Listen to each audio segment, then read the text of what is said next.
안녕하세요. 말씀과 함께하는 수요일입니다.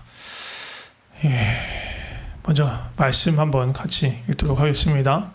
고린도후서 5장 1절 말씀입니다. 만일 땅에 있는 우리의 장막집이 무너지면 하나님께서 지으신 집, 곧 손으로 지은 것이 아니요 하늘에 있는 영원한 집이 우리에게 있는 줄 아느니라. 아멘.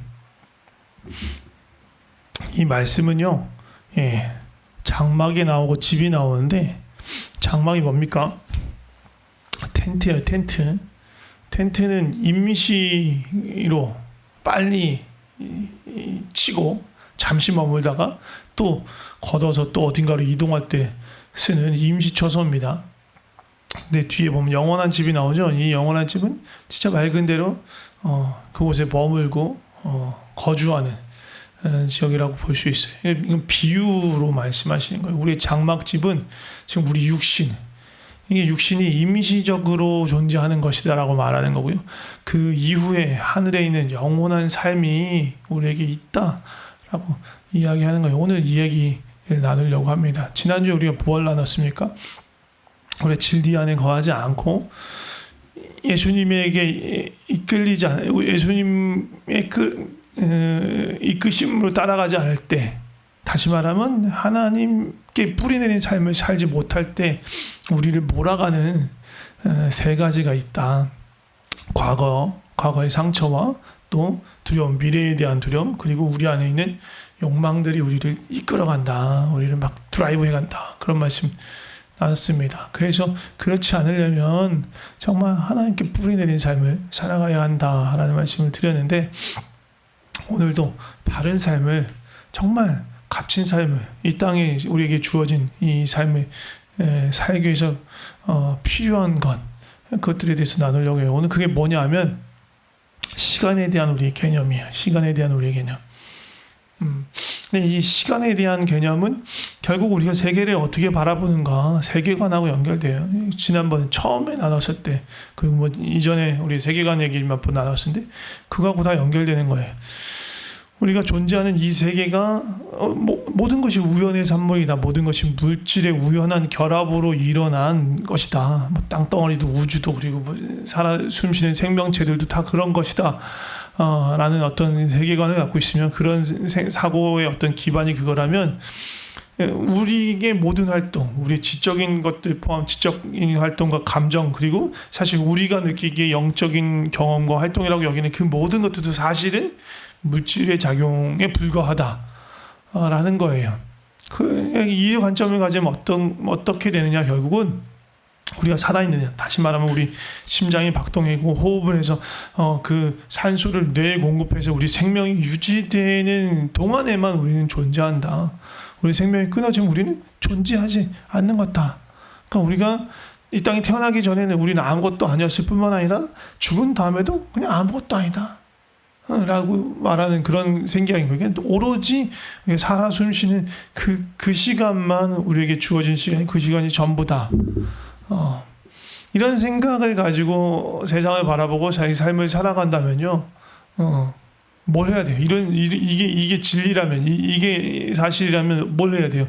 이 땅에 사는 건 정말 재밌게 살아야죠. 최대한 하고 싶은 대로 모든 걸 누리려고 애를 써야겠죠. 그죠? 어떤 방식으로든 지금 이 생에서 살아있는 동안 더 많은 것을 얻을 수 있는 걸로 애를 쓰면 살아야 돼요. 할 수 있는 한 뭐든 해야 되는 거예요. 뭐 도덕과 윤리 그런 거 필요 없어요. 어차피 이 세상이 끝인데 이 세상에서 그냥 내가 할 수 있는 최대한을 누리고 사는 거야. 내가 하고 싶은 대로 살아가는 건 그게 후회 없는 삶이겠죠. 그런데 진리는 다릅니다. 성경이 들려주는 이야기는 다른 이야기를 들려줘요. 성경 뭐라고 말해요? 우리는 결코 사라지지 않는다.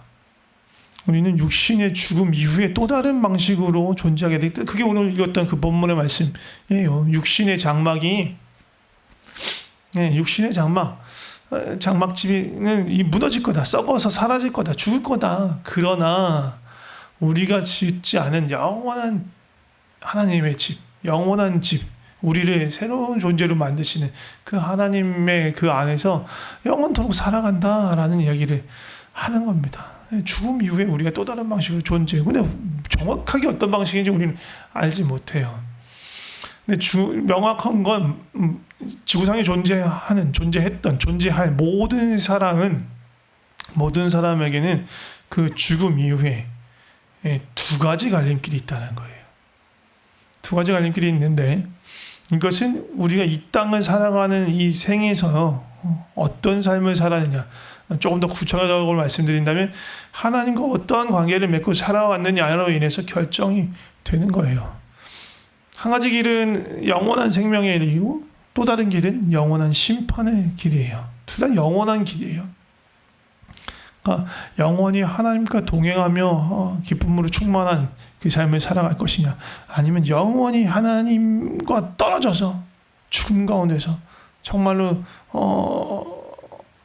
어두움 가운데서 살아가게 될 것이냐, 갈려지는 거죠. 그렇기 때문에 우리는 이 땅에서 살 때 이 땅만 바라보며 살아가서는 안 되는 거예요. 작년에 우리가 베드로전서 말씀 나누면서 얘기를 했었는데, 우리 영원을 준비하면서 이 땅에서는 나그네의 모습으로, 나그네의 자세로 살아가야 하는 거예요. 근데 영원이라는 시간의 개념이 어떻게 보면 우리한테는 되게 막연할 수 있어요. 사실 우리는 감각을 할 수 없어요. 이게 뭘 쉬운 말로 말하면 느낌이 안 와요. 영원이라는 게 도대체 어떻게 될까?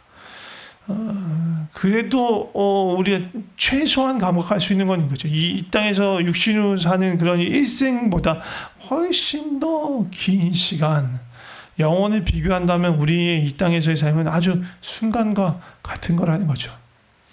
예전에 그런 광고 문구가 있었어요. 순간의 선택이 10년을 좌우한다. 이 땅에서의 선택이 영원을 좌우합니다.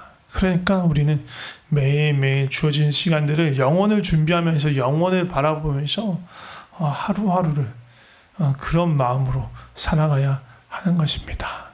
오늘은 말씀 짧게 줄이려고 합니다. 몇 가지 좀 같이 기도했으면 좋겠는데, 이런 것 위해서 기도하면 좋을 것 같습니다. 내가 내 안에 여전히 썩어질 것들 바라고 원하는 마음이 있었다면 주님 앞에 이거 내려놓습니다. 내가 이런 것 내려놓고 정말 이런 쓸데없는 것, 썩을 것, 영원하지 않은 것에 사로잡혀 있지 않게 해주세요. 이렇게 기도했으면 좋겠고, 또 다른 방향으로, 반대 방향이죠. 이제 이런 썩어질 것이 아니라 영원한 하나님의 소망을 바라보고 지금부터 그것을 누리며 살아갈 수 있게 해주세요. 기도하면 좋을 것 같습니다. 제가 기도하고 마치도록 하겠습니다.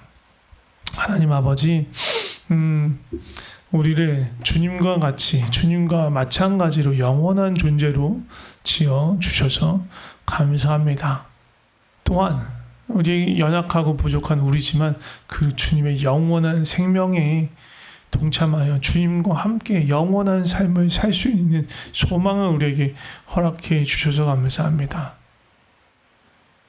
영원한 것을 위해서 영원하지 않은 것, 썩어져 버린 것을 버리는 것을 어리석게 여기지 않고, 그것이 정말로 참된 지혜의 삶인 것을 알게 하시고, 썩어질 것, 이 땅의 것에 묶여있지 않도록 주님 우리를 인도하여 주시옵소서.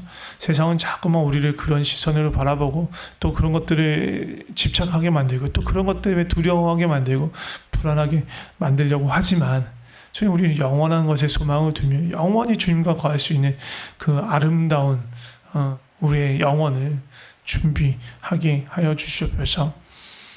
우리에게 주신 생명은 단순히 이 땅에서의 생명뿐만 아니라 주님과 함께 영생입니다. 이 귀한 것을 주셔서 다시 한번 감사드리며 날마다 그것을 누리고 또 바라고 소망하며 살게 하여 주시옵소서. 주님 감사합니다. 예수님의 이름으로 기도드립니다. 아멘.